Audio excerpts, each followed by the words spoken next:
day.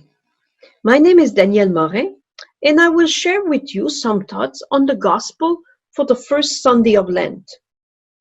As you know, probably, each year we read one of the synoptic accounts of the temptation of Jesus in the desert.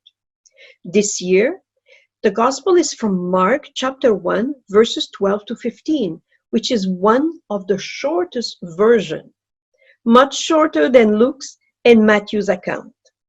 But we get to the point. Jesus was sent into the desert by the Spirit.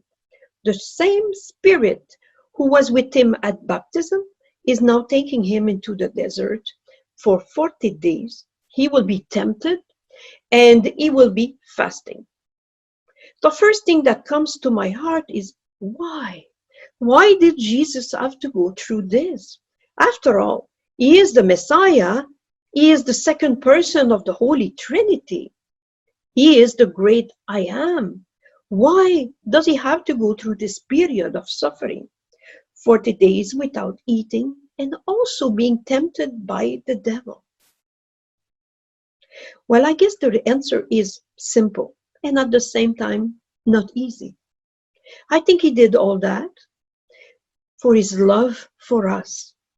Jesus, as full man and fully God, came experience our humanity.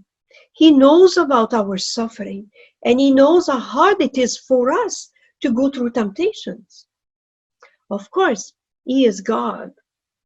He will not be let down by temptation. He will really fight and he will win. But us, it's another story. We are weak. Temptations are not by God. God does not say, let's put this person into temptation. No. But the temptation is for us. It's allowed to grow in our faith, to grow stronger. When we resist a temptation, it's like climbing a mountain. We can always say it's like acing an exam.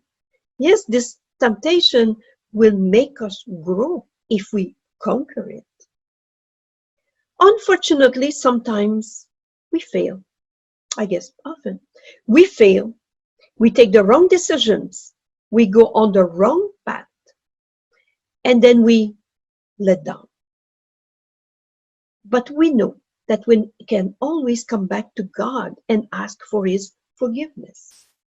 He has experienced the difficulties that we are experiencing.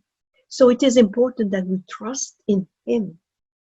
So some of the example we could do, to get prepared for this, I would suggest that we start to build our interior life.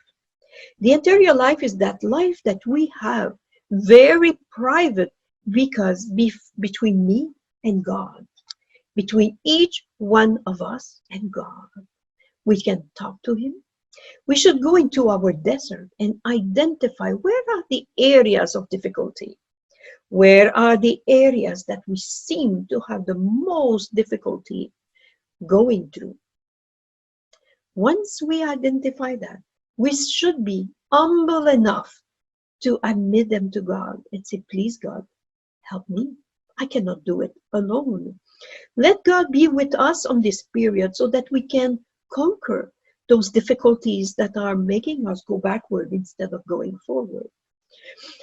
Let us put our trust in the Lord. Let us understand that without him, we cannot do anything. So let God be with us. Let us be like children going to the Father and asking him to help us in what we're doing. We should make ourselves closer to the sacrament, especially the sacrament of reconciliation and Eucharist. So let us be people working, doing, and walking toward Easter with God in our heart, God by our sides, and God with us. So that at Easter, we can celebrate that we have conquered some of our difficulties. Have a good day. This is what I wish us. God bless.